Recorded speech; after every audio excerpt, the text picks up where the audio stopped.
it includes so many interesting people, this debate about like what is satire. So I just felt that there is no need actually to finish with that debate. There's no need to determine anything or to to set anything in stone, because it's such a good debate, and we should just keep it going. I mean, it might be more entertaining if it's just a bit all over the place. I mean, yeah, I think so. But at least that they know that it's about satire, and then we each have our definition about what satire is. But so that they're not confused, because it's written nowhere that we are working with cartooning or satire or political illustration or whatever.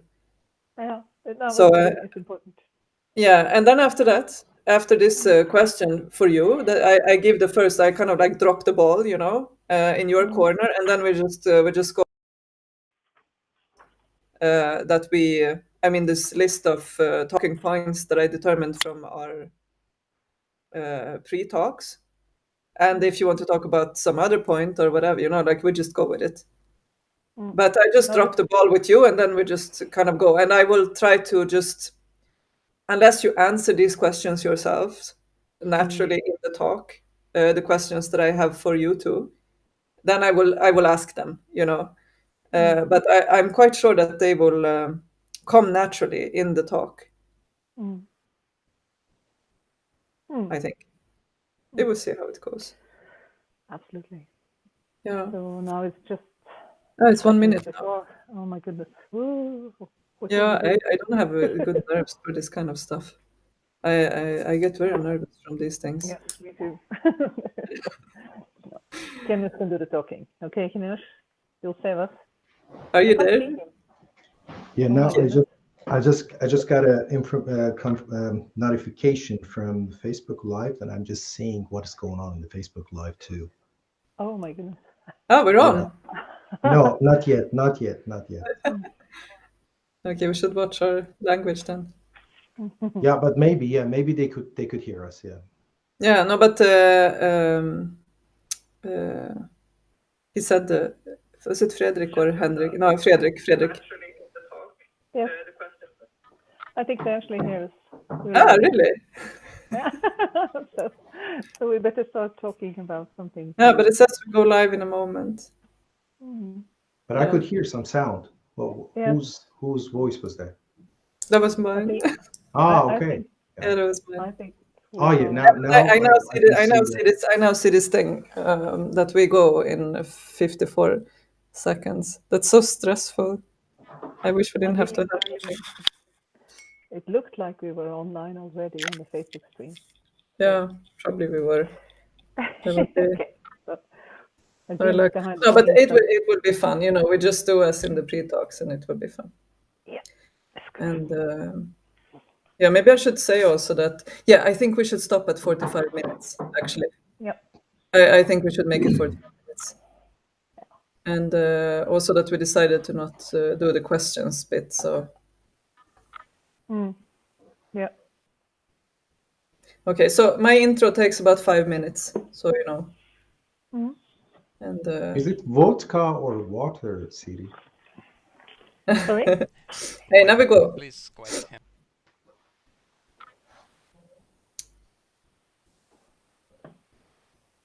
Hello, I don't know, are we live now? Yes, we are. Hello, welcome to this first live stream from Nordic Culture Point. This is the first part of a series of streams on the topic Art Online, where different artists from all over the Nordic countries discuss the impact of digitalisation on different art forms. The next stream will be broadcast on February 8th, and you can read more about this, about the whole series on nordiskkulturkontakt.org. My name is Karin Sundvisan, and I work with political satire illustration here in Sweden. With me here today, I have two outstanding colleagues of mine. It is Siri Dokken from Oslo and Kianush Ramesani joining us from Helsinki. We will today discuss how art, in this specific case, satire, is affected by this new platform, which is social media. And social media is, as we know, taking over from traditional media like newspapers, which have been the main platform for political satire. So yeah, many of you are probably already familiar with the work of Siri Dokken. As a woman in the profession, she is rare because this is one of the world's most male-dominated professions. But most of all, she is rare because she is so goddamn good at making satire. And she has been awarded many international prizes for her satire, and she was also the first woman to receive the EWK award here in Sweden. In 2018, Siri became the world's first professor of satire. Still today, I think it's the only professor of satire there ever was. And this is a role that she held until recently at the Oslo National Academy of the Arts, KHiO, in Oslo. And as a result of her work with satire, both as a professor and as a satirist, she has circled a couple of burning questions about this very topic, satire on social media, that she intends to make her field of research at KHiO. Welcome, Siri. Hello, Kajsa. And Thank you. with us, we also have Kianush Ramizani, like Siri, a distinguished member of the international satire community. He was born in Iran, but have been living in exile since 2010, first in Paris, where he was granted political asylum, and since 2019, he lives in Helsinki. Lucky Kianush to live in Helsinki. He is the president and co-founder of United Sketches, an international organization promoting freedom of expression and supporting cartoonists in exile. In 2020, he initiated the very first International Cartoon Award dedicated to women cartoonists, of which the result, I have to say, blew everybody away because the award committee received over 1,000 entries from all over the world. And with United Sketches as a platform, Kianush has also run several solidarity campaigns for colleagues who are being prosecuted for their political satire. Very happy to see you, Kianush. And now, as we are about to address this topic, it might be good to first define what we are talking about when we talk about satire. In this talk, you might hear us say cartoonist or newspaper illustrator or political satirist or other terms. And they are all names of different ways to work with satire. Graphic satire could be used as an umbrella term to include all of them. And international discussions about graphic satire can be confusing as they have failed to find a good expression to describe the many ways to work with satire.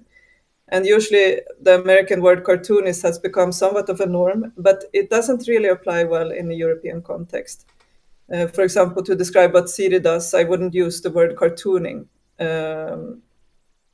And also cartooning includes humorous images that aren't necessarily satire. So, I mean, I tell you this to avoid any confusion, though I suspect I might have confused our viewers even more. But the bottom line is that when we talk about satire, we talk about images that are so funny that they will make you cry, and they are so sad that they will make you laugh. And it is images that are simple enough to amuse a child or sophisticated enough to overthrow power, and sometimes both at once. I think we can agree on that one. And the opinions about what satire is and what satire is not has animated debates ever since the old Greeks.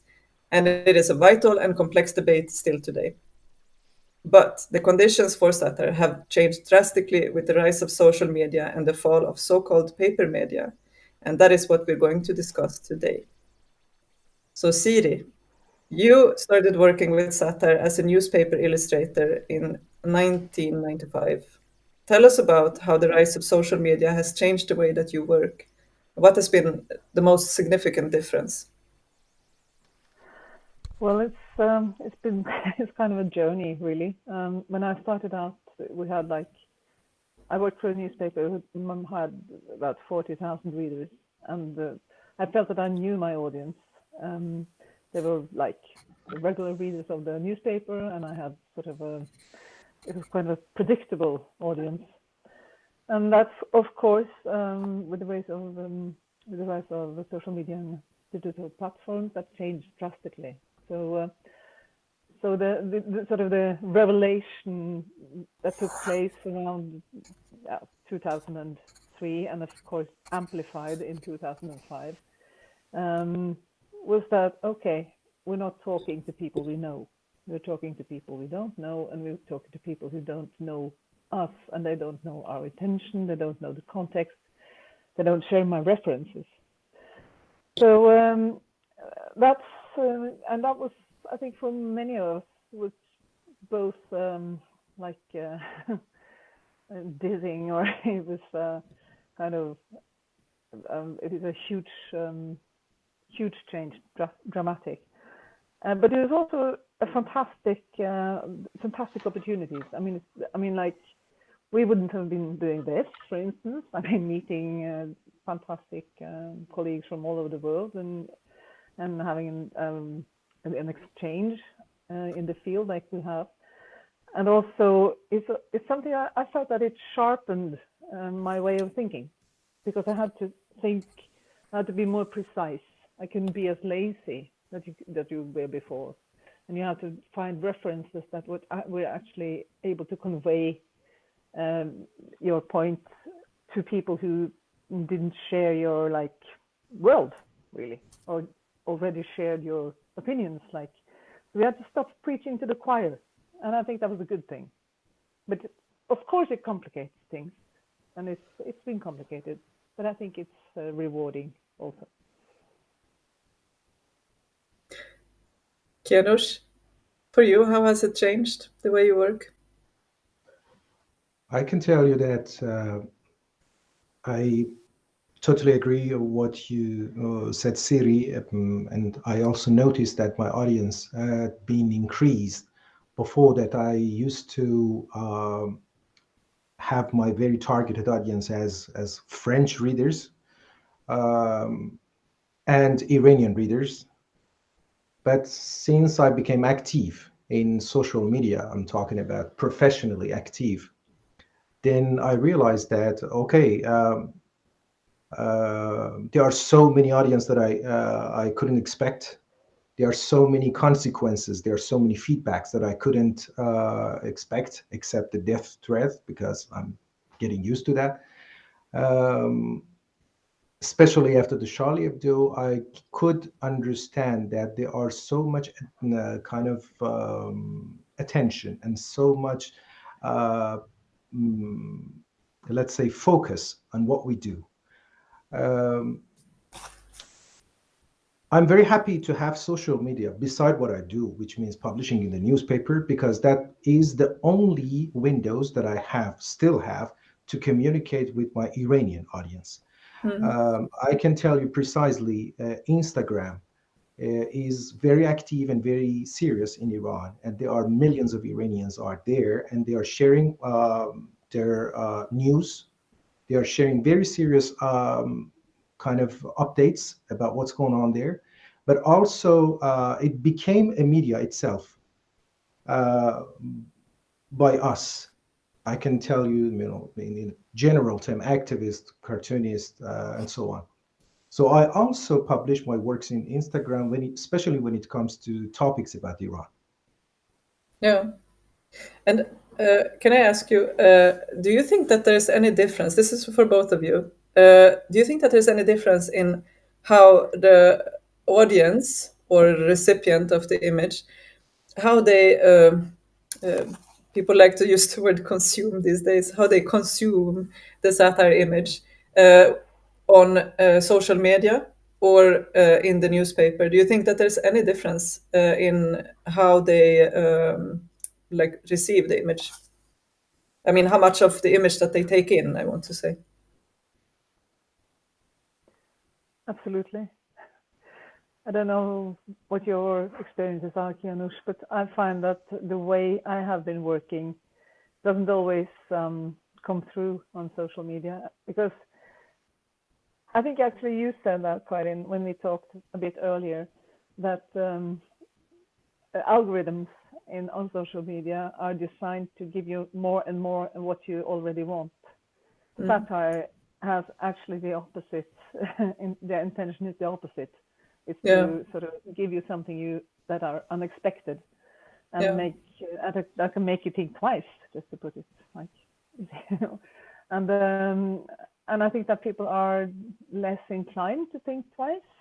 They don't really want to ponder things, and most of all, I think that on social media and on the net, it's like you're a bit cautious. I mean, actually, we're supposed to be cautious, and you hesitate when someone presents something in an unexpected way, and I think that's a huge difference, which I think is You mean that the interesting. recipient is a bit weary Yeah, to the images? Yeah, okay. I have this image of like if the venues, the regular venues for satire was like addresses that the reader could enter and could go into and expect something. Now it's like he's walking down a red light district and everybody is trying to convince them to go places they don't know, and they're just Like a Siri Dokken image. no. So it's like I feel like this hesitation is different, and I think it's interesting. How can I get past that? Yeah, there's no editor, is there, on the social media? I mean, so there's nobody to hold accountable if there's any wrongful information or something like that. What do you No. say, Janusz? Do you think that there's any difference?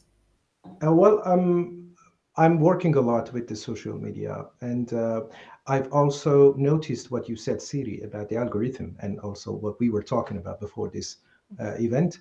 Uh, I found out that we can manipulate that by using the same technique that they are using. For example, I mean, in Twitter, we have an option that we can see which hashtag is, for example, is more popular. So sometimes you can use that hashtag even if it's not really connect to your topic. For example, I can use Kim Kardashian for a political cartoon, and then it can be seen for thousands. So somehow I just played with that in Twitter, and so I got some interesting feedbacks. I think I have to interview a bit. You need to give me some tips. Yeah.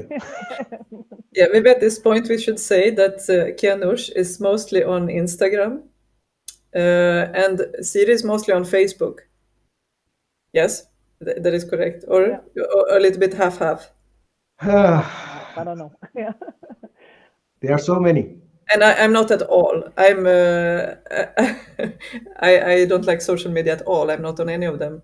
So we have three different perspectives on this. I, of course, I'm mostly against, and but Kianush, you have used social media to reach out in a way that you couldn't without it. Yeah. And would you say that, for example, in Iran, do people trust what they see on social media more than the newspapers, the national newspapers? Yes, because they are the producer of the news. They are the producer of the contents. I mean, there is no free media in Iran. So I mean, people completely are disconnected from the authority or from the government. So they have to use the social media to create their own, let's say, platform. So they are using the thing that already exists. For example, I'm sure for Facebook or Instagram, they are not interested to get some advertisement, because Iranian cannot pay anything for ad. But Iranians could use that platform that was already available for them to create their own media. That's what I really like what they did, and they're still doing. For example, one of the very brilliant example is a lot of campaigns that have been launched during these recent years, and the very fresh one called "Let Us Talk," created by Masih Alinejad, that has millions of followers. And when you just follow this hashtag "Let Us Talk," you see such a huge movement it became just by one hashtag. And another interesting example I could say out of my own field would be the very active one that Ai Weiwei created to support Julian Assange. It's the Run for Your Rights and the Treadmill. These two hashtags, he invited everyone to run on the treadmill because Julian Assange gave him a present in 2016, and he's trying to raise awareness about the Julian Assange, and now he's just using Instagram for that. And I have like an impression. I don't know if this is true or not, but I have the feeling that these political movements, since the entry of social media, they kind of just flicker by, without actually gaining any influence, without actually changing anything. Because people, this is my impression from the outside of social media, that because people have the impression that they do something because they click on something, or they put a specific like profile image on their social media or something like that, but that it has replaced another political movement, like when people actually go out in the street, uh, and that it kind of made everything a bit washed out. What do you say about that?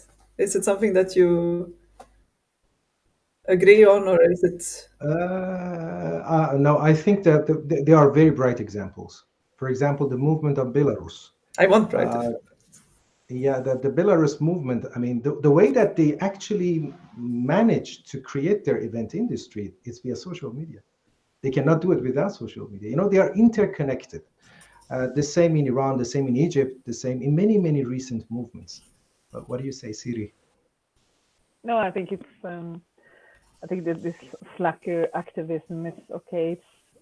I guess it's present, but it's on the other hand, it has really raised huge movements that has succeeded, and so I think it's maybe both. So, But that's true what you said, Karin. The social media click activism, it's nothing. But if we use it as a tool for a real physical movement, then it would be a very smart use of the platform or social media.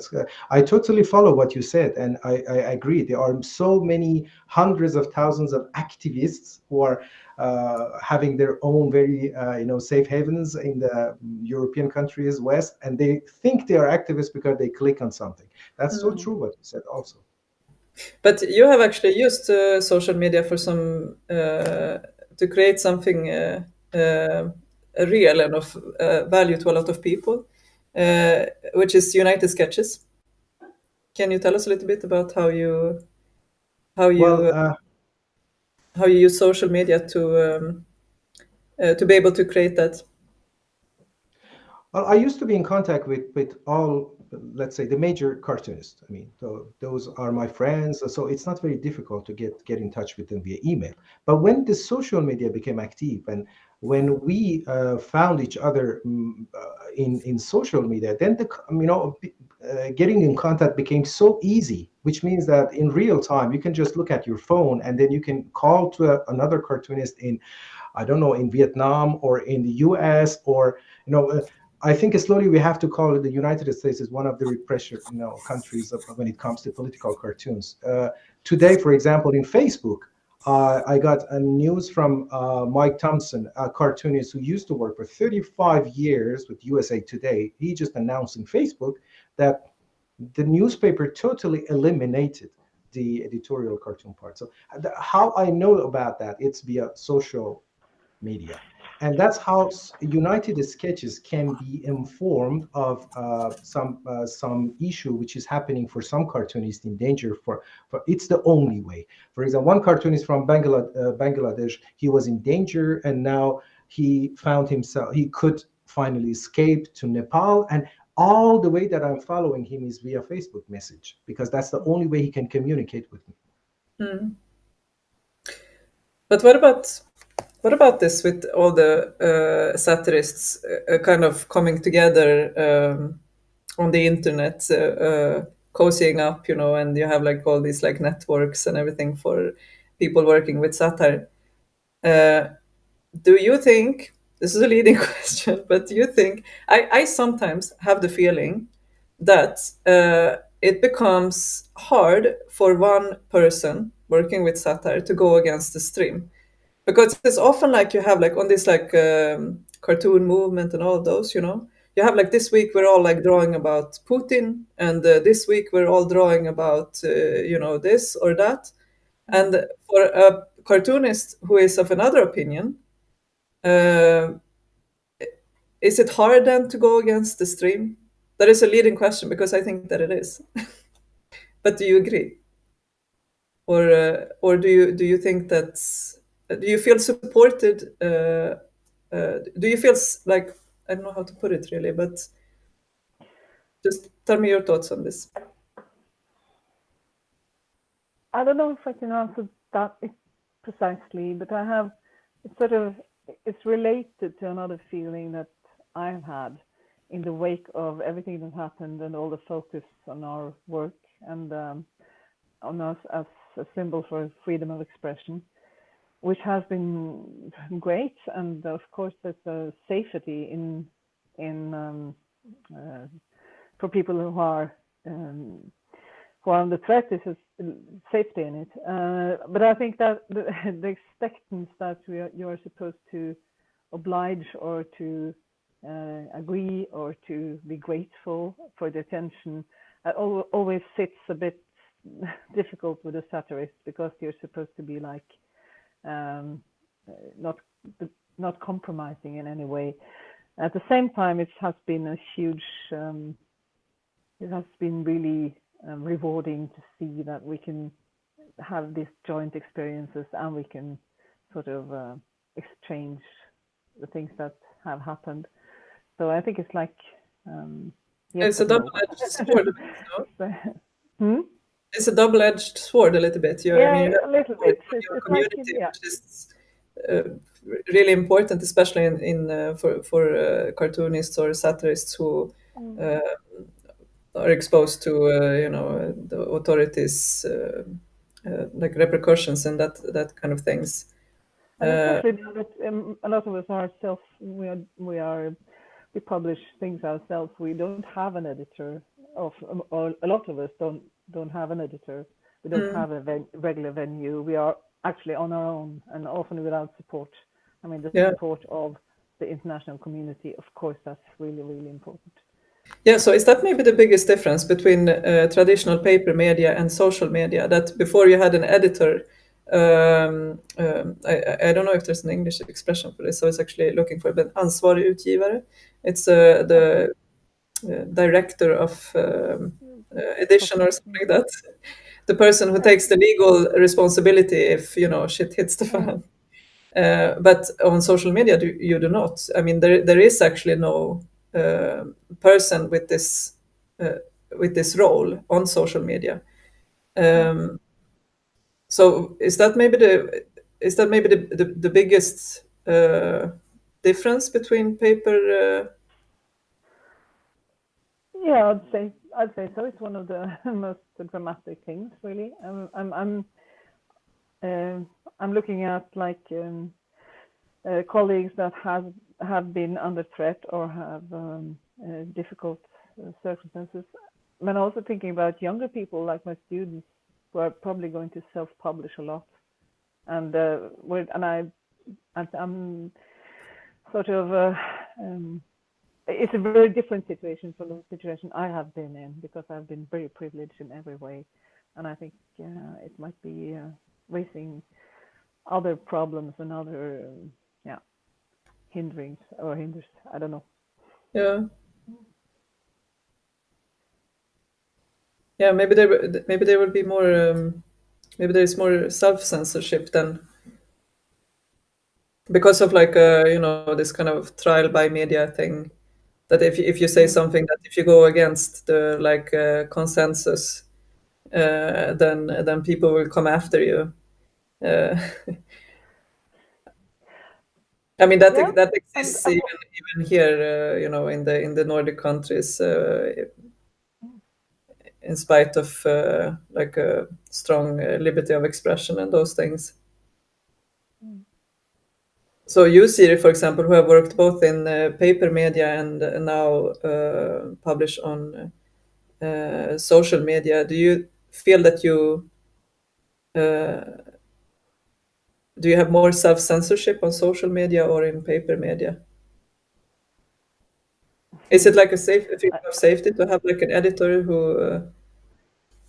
No, not really. I think maybe I haven't been that edgy. Maybe, I don't know, but I've never been censored in my own. I've seen a couple of edgy. By my employer.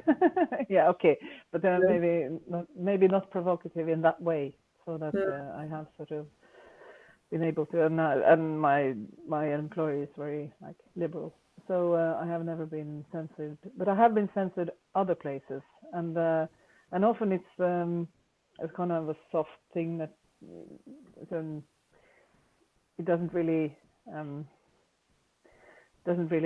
feel like censorship, but it's all these excuses that editors may have, economy, or it doesn't really fit the topic, or it doesn't really. So it's sort of, going, don't going full on saying we don't want this, but could you do it like this or that? But that has happened very seldom in my practice. So, but I think also that even the ones that have editors, I mean, if you think internationally, we see more and more that editors have these excuses, and then we see more and more we don't have the courageous newspaper editors like we used to. That really has changed also for those who have regular venues, and a lot of people have lost their work. So. What do you say, Kianush? You come from an Iranian and a French context. What would you say? What's I your would thought on say, like the vitality of satire here in the Nordic countries? well, I mean, so far in Finland, I know only one political cartoonist, according to your definition, and he's my very close friend, Ville Ranta. I could say, it's not that much, but as far as I've noticed, the comic art is quite advanced here.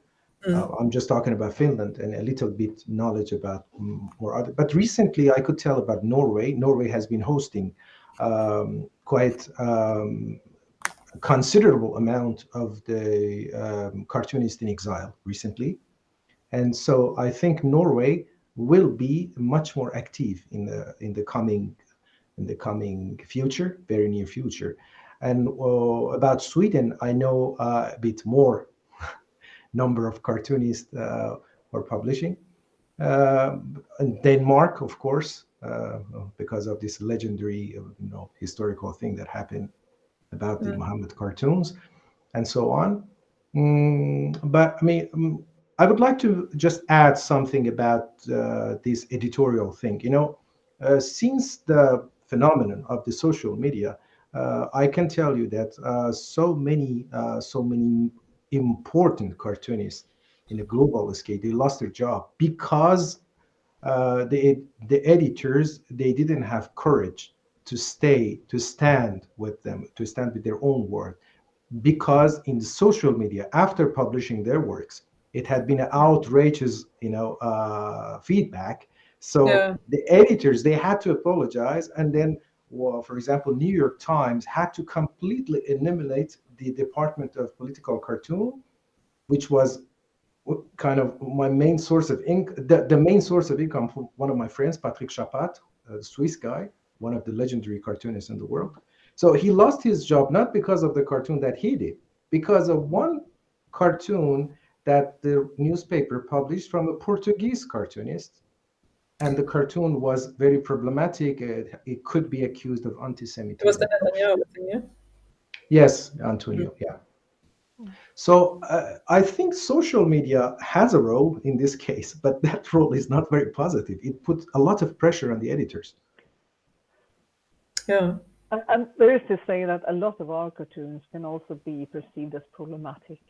I mean, yes. I've been accused of anti-Semitism. I mean, it's and I was totally aware that I was doing anything that could be interpreted that way. But I mean, everything could be problematic, and if you don't have a courageous editor, and if you don't have an editor that sees the importance of our work, then we're really on our own.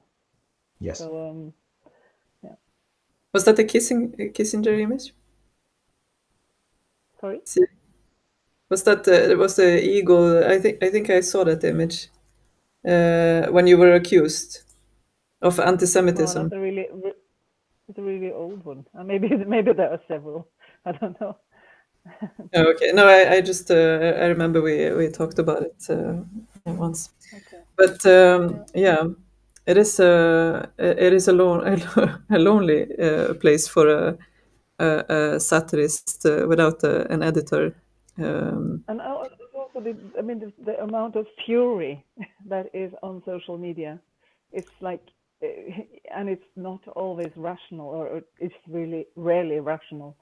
So if an editor can't, but this so shows that the newspapers and the publishers are vulnerable, too vulnerable, and they obey. But one thing that I would love to discuss with you is that, social media, is basically the reason that traditional media is the fall of, paper media, newspapers, and so on. But cartoonists, do they have any like responsibility then, or what are your thoughts on this? Is there call for a boycott? Sorry? Is there call for a boycott of social media? If there is? Is there call for a boycott of social media? I don't think I get your question. I'm sorry. Can No, you, if social media is the reason that the newspapers are failing, is there responsibility to maybe boycott social media? I think we passed that point, really. I think. Yeah. Can I say something? I think it's the lack of courage among the editors. It's not the social media. Then we have to boycott the editors instead of social media. Yeah. Maybe we should boycott the readers. How about that? No. But do you think that these digital platforms, do you think that they have affected the public interest for satire? Do you think that, satire maybe reaches bigger audiences now? Do you think that it has affected the interest, like the general interest of satire? Yes, I think there's a lot more attention now, now for our line of work. But I worry that, I really want to, okay, I can talk just for me. And what I want to do, I want to swing people. I want to make, it sounds like grand, but I want to challenge people to think twice. And I'm very happy when people agree with me, and it's a lot of comfort in like sympathizing with something. But I really want to reach the ones that don't agree with me also. And I'm not sure I do that anymore, because algorithms take place also for us. Yeah.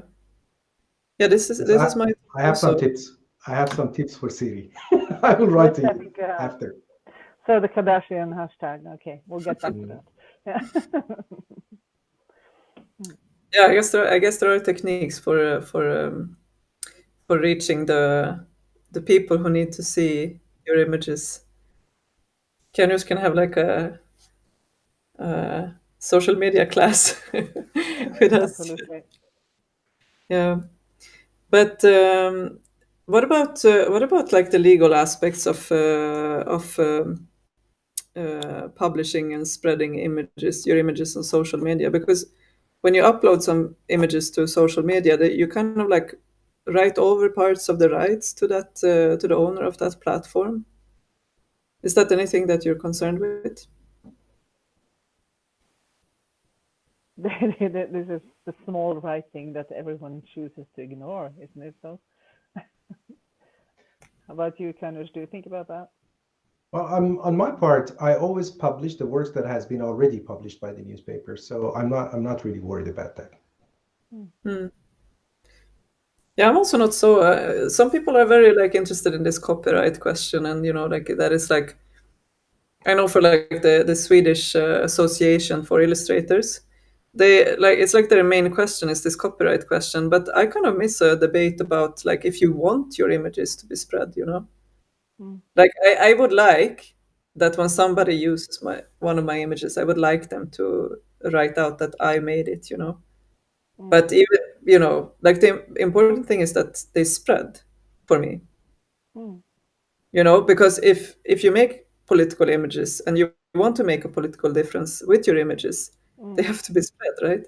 And then this copyright thing is completely irrelevant.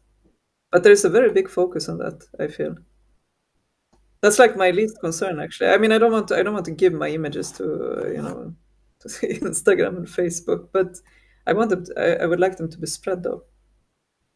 I mean, the main worry is that if people take them and put them in a different context, Yeah, so that yeah, they that's maybe another. they change the meaning, or that like if they hijack them in some way. Yeah, exactly. Like, That is what I worry about. But the spreading in itself is like, yeah, yeah, has that happened? maybe in our line of work that's important. Yeah, has that happened to you that an image have like gotten feet, Um, as we say in Swedish, that it got its own no, it feet? was so that was more of a misunderstanding, really. So so no, not in a bad way. But I always think that would be, because it's of course it's vulnerable.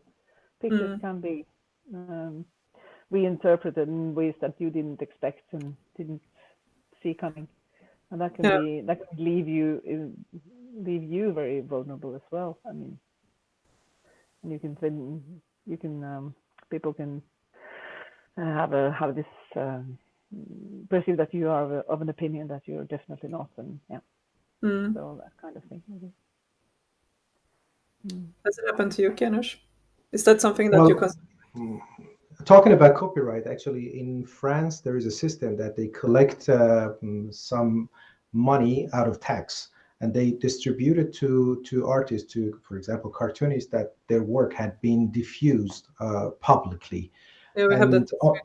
And yes, unfortunately, social media is not that official yet. They don't consider social media as one of those platforms. But for me, for example, I'm publishing in French newspaper La Croix, which has 1,050. No, I'm sorry, 150,000 copies. So it is considered as a kind of major public diffusion.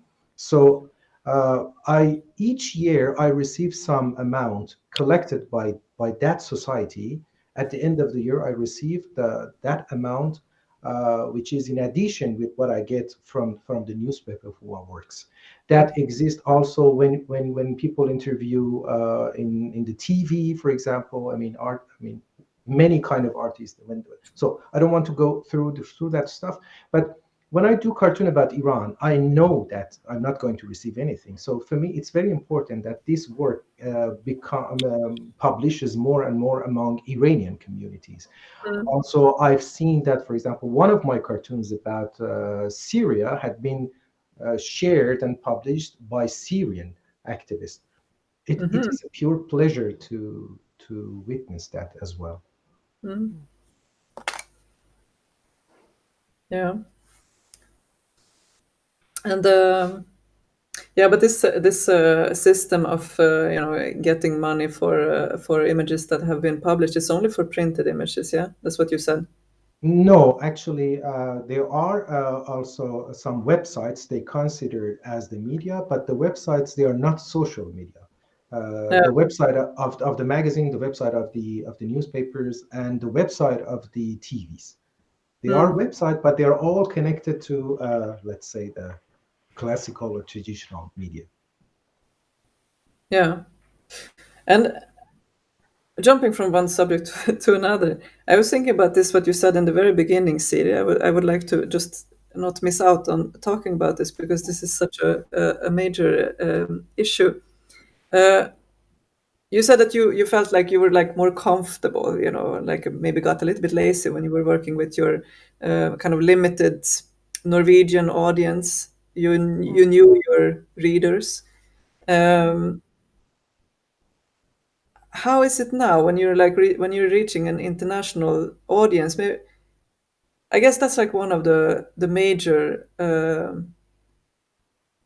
changes with social media is that you reach such a wide audience, and you have to adapt your visual vocabulary, like your visual references, for people to understand. Because and you need then like to learn a whole new visual vocabulary that you didn't have maybe before No. when you with the Norwegian for a Norwegian audience? Or Well, yes, yeah. You have to educate yourself on things that you might not need before. I mean, of course, I think we all have after the years that the things that have happened. But also, to me, I think it was more a question of doing it or simplifying things and not going for like intellectual brownie points, fancy references that sort of was like excluding the reader, or could be excluding, but more like going with basic human experience, like and that's a really powerful vocabulary, because I mean we've all been, I say this a lot, but we've all been kids, we've all been angry, we've all been jealous or afraid, and you can sort of address these feelings. And I think in the climate and the political climate and the situation that we are in, it's this feeling of haste that you need to communicate maybe faster, and the impact has to be more immediate than so I've sort of gone, I'm more impatient, so I need my images to be more more immediate, maybe the impact to be more like not I'm tired of doing this like codes for people that are involved in my way of thinking. It just limits me, so I need to be, so I'm maybe more of more it may be more drama and more emotions in my drawings now, and I think it's just fine. you work less with symbols and more like expressions, maybe, or Yes, maybe I use metaphors that I think all people everyone can relate to. Yeah. You, Kenush, have you adapted your visual vocabulary or like your visual references to an international audience? Well, yes, yes. Actually, I mean, since I started working with French media, I'm using a lot of symbols which is known already in the French literature and for French public. And when it comes to social media, also I'm using very new symbols. For example, I mean, I think I've seen a lot of brilliant cartoons by Siri too. Now we have also social media as a topic, so they have their own symbols. So it's a pleasure to play and to make up and very new cartoons about the social media themselves. And I love to play with the visual symbols. I'm not very good at making any text. I cannot use text in any of my cartoons. This is my weak point, and I really try to. I would say Well, it's I a mean, strong point. well, because in France, it's very odd and weird that as a cartoonist you don't use text. I mean, we have an expression in Iran. We say that I'm a cow with a white front, which means, or a black sheep, which is kind of more internationally No, known. with the white front, you say? The cow with the white front, yes. Okay. Yeah, it's very difficult, but anyway, I think after some years working with them, I found my place there as well. But It's actually fun. did you feel that you needed to sort of change your vocabulary? Actually, it comes from my character.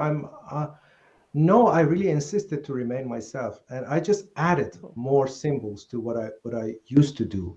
And a lot of colleagues told me that, hey, you should change completely your style. You need to create some personage. You need to add blah blah blah. And I refused, and I refused, and I refused. And I'm happy to do that because I could be a very very bad,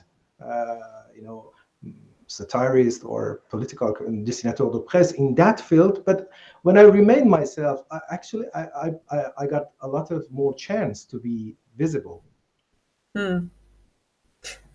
That's actually quite rare that people working with satire and cartoonists work only with images, like purely with images.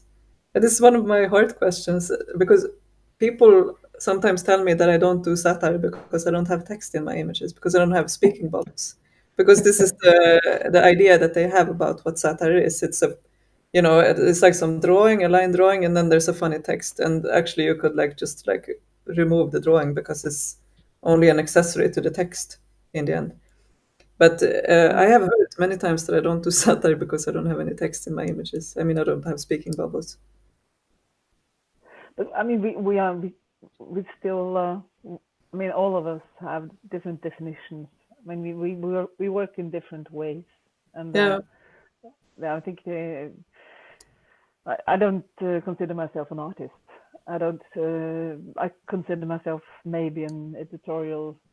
But that's typical for people working with satire and cartoon, that they don't consider themselves artists. It's a humble profession. It seems a bit pretentious, or at least that's why I don't consider myself an artist. I find it fine to be. The beauty. Yeah, sorry. The beautiful thing about our profession is that it's very lowbrow and it's very highbrow at the same time. I think that's wonderful. Yeah, it is. And in the end, textless images, it's an international language that is very well adapted to be spread on social media. Think of it. So with that, I thank you. It was a really interesting discussions. We have had maybe a couple too many pre-talks to this, which were very fun. It has been so nice to discuss these questions with you. I wish that we would have saved a bit more for the actual talk here, but I hope that we managed to get everything said. If not, our viewers will have to request a part 2 for the talk. So thank you so much, Siri. Thank you so much, Kianush. I hope to see you soon live, IRL, and to continue the discussion. Thank you so much. And for the viewers, some information. The next stream in this series on the topic Art Online will be broadcast on February 8th, and you can read more about the series on nordiskkulturkontakt.org. Thank you so much.